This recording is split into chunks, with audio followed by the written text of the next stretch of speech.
Hey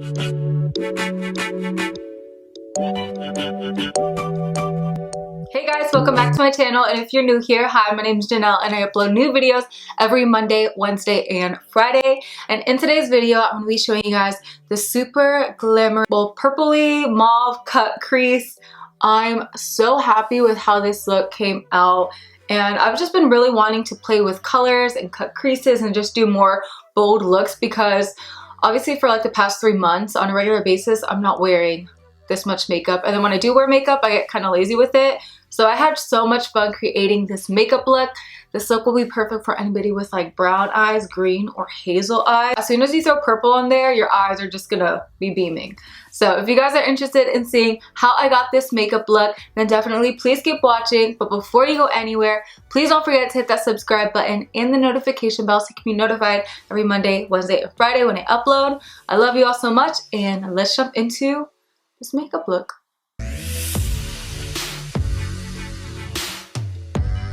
I feel like I'm at like a formal business meeting with this blazer. I think I'm gonna take it off now. We have this eye done. I'm really happy with how it came out. So I'm gonna go ahead and do this eye. I went ahead and already primed using my P. Louise eyeshadow. So for today's look, I'll be playing with my Nude Huda Beauty palette. I'm gonna start by taking this color with my Morphe M433 brush. I'm gonna do what I call like the Instagram technique, where you start with the darkest color first.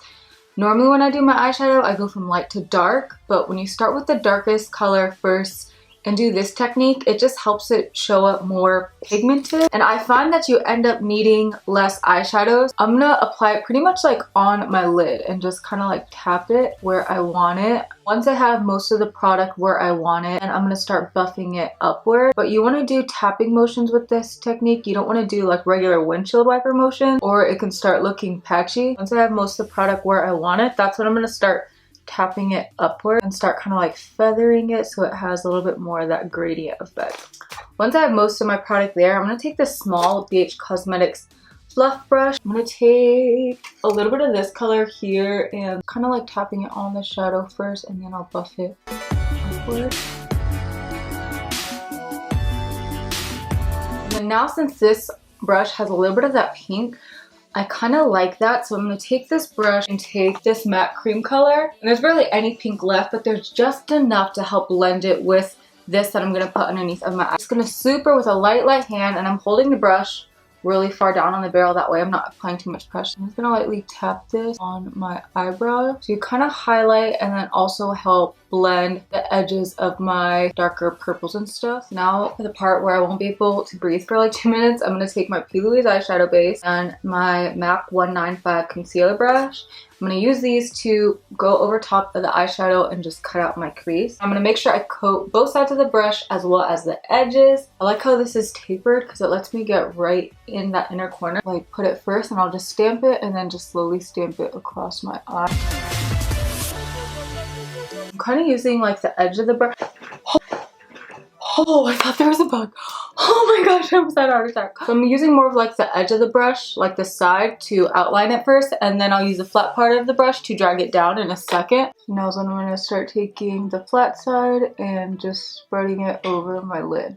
So now with a clean, fluffy synthetic brush, this one is by Wet n Wild, it's literally like 99 cents. I'm just gonna tap off the excess eyeshadow base so that way when I go in with the shadow on top, it won't go on too chunky. So now with the same brush that we used for that dark purple, I'm gonna pick up a little bit more and just tap it on the edge, kind of like blend it into the eyeshadow base so that way it's nice and a smooth transition. So for the front part of my eye, I'm gonna take this color Creme. You wanna be very careful when you're applying this. Make sure you don't go over where you cut your crease. So I apply it lower first, and then I'll take the tip of my brush and kind of outline the cut crease a little bit. So now for the center of my lid, I'm going to take the shade Daydream.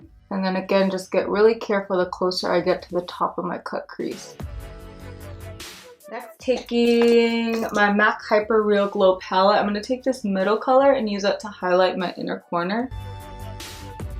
I'm also going to take a little bit of my Rose Gold Hyper Real Glow palette and take this, going to take the lighter color and just use that to amp up the inner corner even more.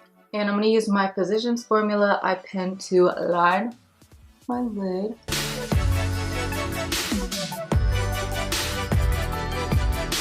And And now with a pencil brush and that dark purple again, I'm just going to make sure my shadow lines up with the wing. With a really light hand, I'm just going to tap it so that it meets the edge.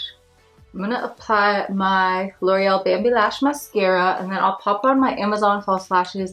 I will leave them linked down below.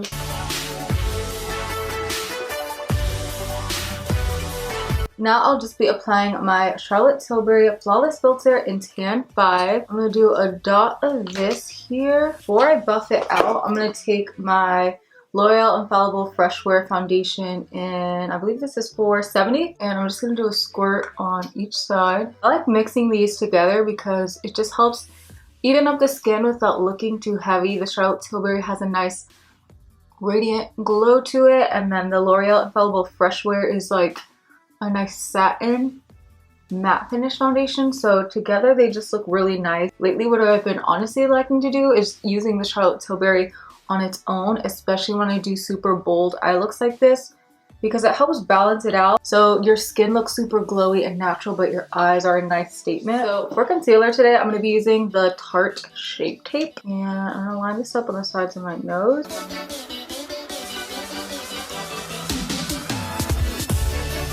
And then I'll contour using my e.l.f. Deep Caramel Hydrating Caramel Concealer. I use this literally in every video.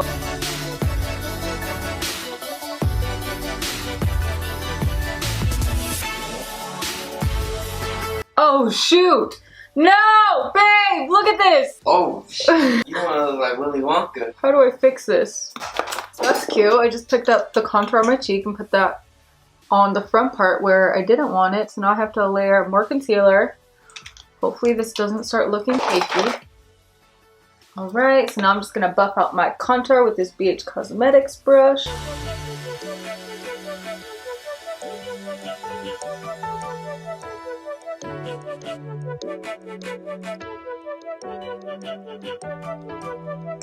I'm just taking this small dense MAC brush and lining my nose contour. So now I'm just gonna set my whole face using my Charlotte Tilbury Flawless, I can't talk. I literally cannot talk. Flawless Filter Powder. And I've been loving to apply that with this Real Technique brush. I'm just kind of like patting it, really pushing it into the skin. To bake under my eyes using my Wet n Wild Photo Focus Powder.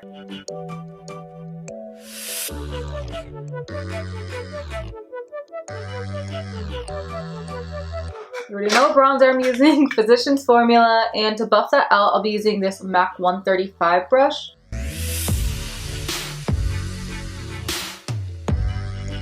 Just taking a fluffy Morphe brush and just lightly setting my nose contour with the same bronzer. Following that, I'm just going to go ahead and press the bake into my skin. You want to press and not swipe, and I find that this gives it the most airbrush finish to your skin. And it also prevents it from leaving like any dry looking patches on your skin. For my highlight today, since I don't want anything too intense, since we got a lot going on with the eyes, I'll be using my Hourglass Ambient Light Powder. This is more of like a highlighting finishing powder that you can use all over the skin. I like to use it as like a regular highlight on my cheekbones, and it just gives a soft glow without being overpowering. So I'm literally going to take that with the same brush I use for my bronzer and just graze it across my forehead, on the high points of my cheek, on my nose. For blush, I've been loving this blush that comes in this Profusion's Mixed Meadows palette. I think it's only available on the Profusion's website, but it's so pretty. It has a really nice sheen to it that also gives you like a very highlighted, healthy look to the cheeks. Super pigmented, so I'm going to tap off a bunch and just really lightly apply that to the apples of my cheeks. That's also why I didn't want to apply too bright of a highlight, because I know that this blush has a lot of sheen to it, and I feel like this color complements the eyes perfect. I'm going to tight line my waterline using this Teddy Eye Pencil by MAC. Now with a pencil brush, I'm going to, which color do I want to do? I think I want to apply this color to my lower lash line. That way it gives it a pop, but it's not like competing with the top of my eye. Then once most of the product is laid down there, I'm going to take this fluff brush that has a little bit left over of like the pinky color that we were buffing out earlier, and I'm just going to lightly graze the edges of the lower lash line shadow and then also work it up into the wing. I'm gonna touch up the edges of my wing to darken them up. And then we can apply some mascara to our lower lash line. I'm using the same L'Oreal Bambi Lash in black brown. Alright, to line my lips today, I'll be using Downtown Beauty by NYX. It's like a gorgeous, rich, warm brown. I'm now gonna take Cream Cup by MAC and put that all over my lips. It's like a really pretty baby doll pink. And now to help kind of soften up the pink, I'm gonna take this lip gloss by ColourPop. I believe this one was in collaboration with Kathleen Lights in the color Moonchild. And I'm just gonna apply a thin layer. Yeah, that's better. It just softened up that pink. Perfect amount. And I'm gonna add a little bit of this brightening under eye powder by Essence. It's like a light sweep of it. Alright you guys, and here you have it. This is the completed makeup look. I'm so happy with how it came out. I think it looks so pretty, and I think that this look will complement brown, green, or hazel eyes beautifully. So if you guys did enjoy this video, please don't forget to give it a thumbs up. Definitely let me know in the comments down below what other kind of videos you guys want to see from me. I love you all so much. I pray that you all stay safe, and I'll see you guys next time. Bye!